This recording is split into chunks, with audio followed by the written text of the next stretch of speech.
Estamos de volta com o programa Presença Espírita na Bíblia, que é um programa que procura demonstrar que a Bíblia, como disse o saudoso pastor Neemias Marian, presbiteriano do Rio, ele fala que a Bíblia é um manual de psicografia do início ao fim.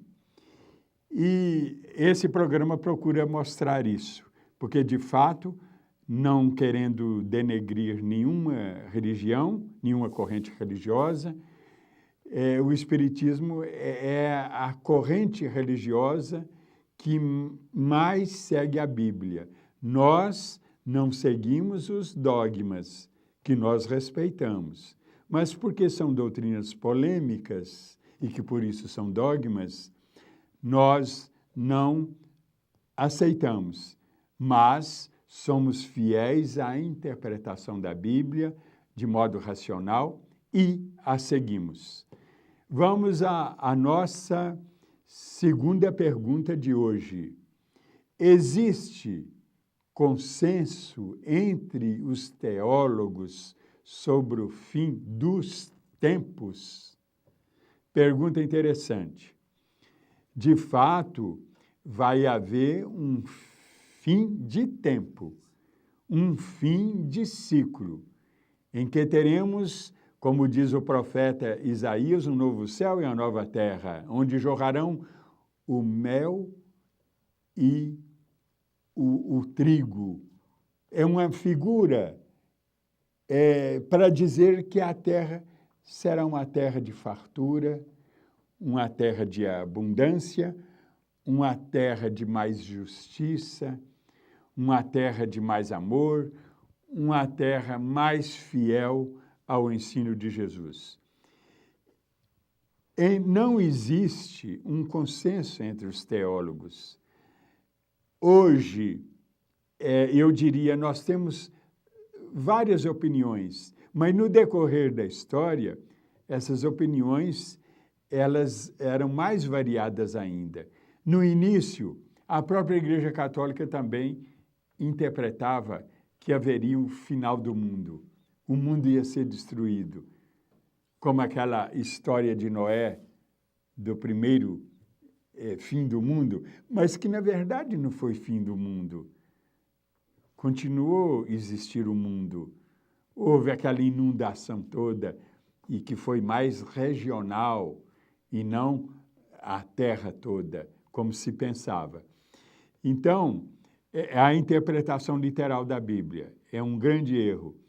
Daí que Paulo ele nos lembra, eu falo muito isso, não vos prendais à letra, porque a letra mata, mas o espírito da letra, ao que está subjacente à letra.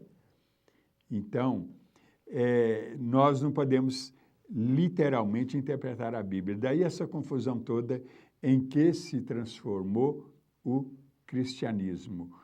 Mas, nesse decorrer de 2000 anos, as interpretações foram várias, inclusive da Igreja Católica, no passado também interpretava literalmente, hoje ela não interpreta. Nós espíritas não interpretamos também literalmente, mas de maneira metafórica. Mas existem irmãos nossos aí, principalmente os evangélicos, que interpretam literalmente. E eles acham que o mundo vai ser destruído. E não é a destruição do mundo de que Jesus fala. Ele fala de um fim de ciclo, um fim de um tempo, o fim de uma eternidade. Porque a eternidade na Bíblia é um período e não tempo sem fim, como muitos interpretaram no passado e ainda hoje interpretam.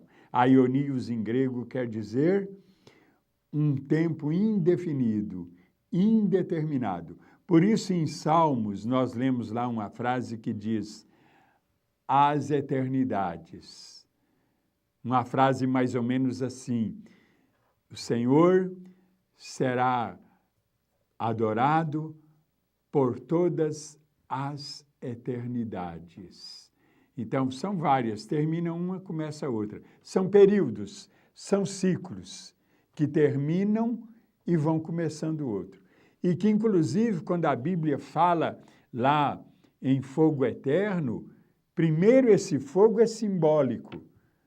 Ele é esotérico com S e não com X, que seria o fogo nosso aqui, do mundo físico.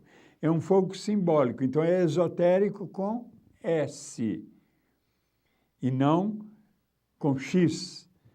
Então, fala fogo eterno. Fogo eterno quer dizer de acordo com um tempo indeterminado. Por que indeterminado? Porque depende do karma de cada um. Depende da quantidade de pecados de cada um. E depende também das boas ações que cada indivíduo faz, porque muitas vezes ele tem um peso enorme de pagamento, mas ele, como está na primeira carta de São Pedro, ele pratica boas ações. E boas ações encobrem multidão de pecados. Quer dizer, as boas ações que nós praticamos, a caridade, por exemplo, elas encobrem muitos pecados nossos, suavizam, sutilizam e, às vezes, podem até anular nossos pecados. É São Pedro que fala. Então, isso pode mudar também o nosso tempo de sofrimento, o nosso tempo de colheita do mal que nós semeamos. Então,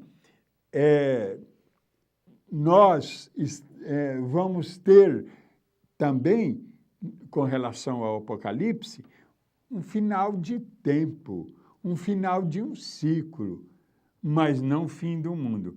Como, infelizmente, muitos ainda pensam assim.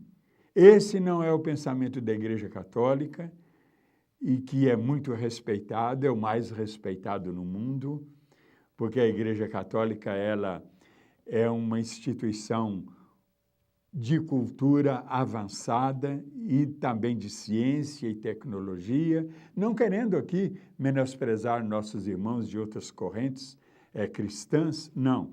Mas a Igreja Católica, de fato, é a mais respeitada.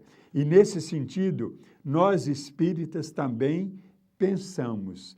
Nós estamos esperando uma transformação do mundo para melhor.